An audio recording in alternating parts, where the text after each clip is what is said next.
Good afternoon, everybody. So this is Watchtower. Why is it hated by so many? I believe there's two groups that have been generally kind of hated. One is ex-witnesses, those who've left the organisation, have got family connections, have had bad experiences. And then there's the competitors. Now, the competitors is what we'll be dealing with today. The other ones will be in video B. Today, the competitors are other Christian denominations, reasonably small ones, rather like Jehovah's Witnesses, but they've been competitors right from the beginning.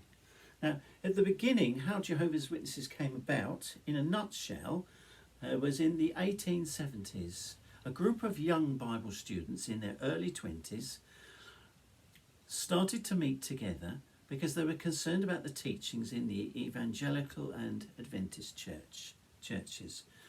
They felt that the teachings from the Catholic Church had just been brought into the Protestant religions and it hadn't been resolved. The main teaching was hellfire. They didn't believe that a loving God would have hellfire. They investigated it along with the Trinity and then the immortal soul, where people don't die, they go off somewhere else when they die. Once they discovered that they weren't true, they then were forced to set up their own religion. Fortunately, Brother Russell was a multi-millionaire. He'd inherited money and he invested that and put it into creating the Watchtower Society. They then started telling everybody, publishing, preaching, creating little congregations throughout America and parts of Europe and other parts of the world eventually. And they believed that Christ was imminent to come. That was a prevailing view amongst all the Adventists. Some had already believed that the last days had begun. Others were believing that they were due to come, that Jesus was due. So that was the thing they had in common. Now, the preaching work done by this group was much more extensive. And of course, as history testifies, that once we got into the 1920s and 30s and 40s, the preaching work has really taken off. You can't go anywhere without bumping into those witnesses. They're everywhere, aren't they? On the street corners, knocking on your house. They're everywhere. And if that's happened and you're looking to find answers, then please carry on watching this video because there's something I need to mention to you at the end to make the investigation more easy. So these other groups feel that they are competitors with Jehovah's Witnesses. They feel that they could be doing more. But of course they've got reasons why they don't really need to bother to preach. They're doing a bit on the internet now, aren't they? And in their churches. But that's about it. They believe that Jesus Christ comes and the last days begin around about 3.5 years before he actually comes, so that everybody can see him. Some of them even think he's coming in the flesh. We don't believe that as Jehovah's Witnesses, but we believe that everybody will know the end has come, the day of judgment has come, Armageddon's come, because the activity will be a worldwide cataclysm. Although Jehovah's Witnesses don't take the view that the planet will be destroyed with fire, whereas most of these other groups do. So they feel that the last days only starts then, 3.5 years before the end. Whereas Jehovah's Witnesses feel it's a much earlier date. They generally started preaching the moment they realised, and then especially after 1914 as well. That's a date that will be looked into in video D, the final video of this series.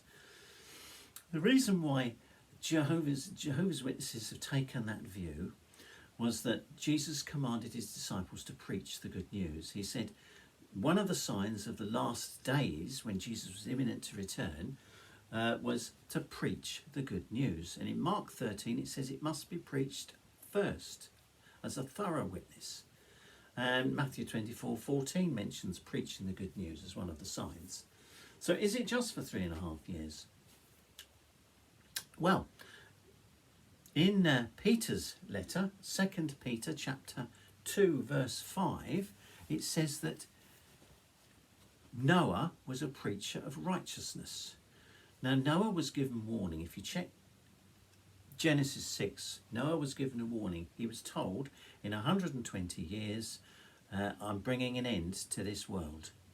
So he had 120 years notice. They lived a lot longer in those days.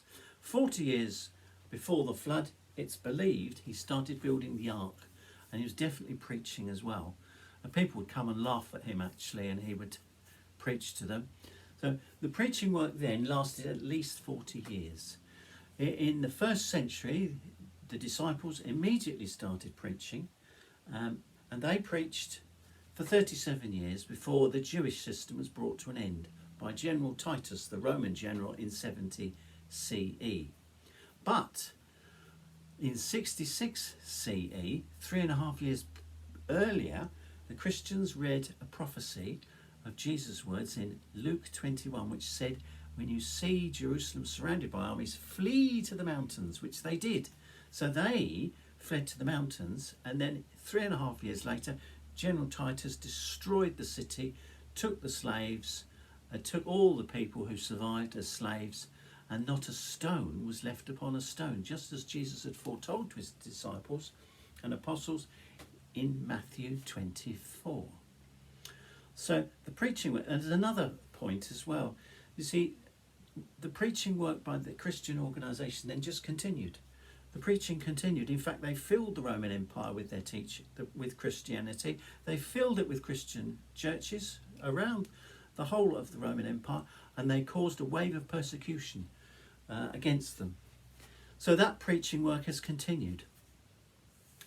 So, and in Matthew 28, Jesus said, "Preach the good news until I return."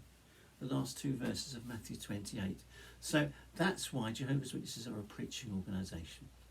So the competitors are not happy about it. So they're trying to disrupt the preaching work by Jehovah's Witnesses because they're not doing it. So my belief is that they're jealous. They think that Jehovah's Witnesses are wrong, but they're jealous. And so they're using all kinds of smooth, persuasive arguments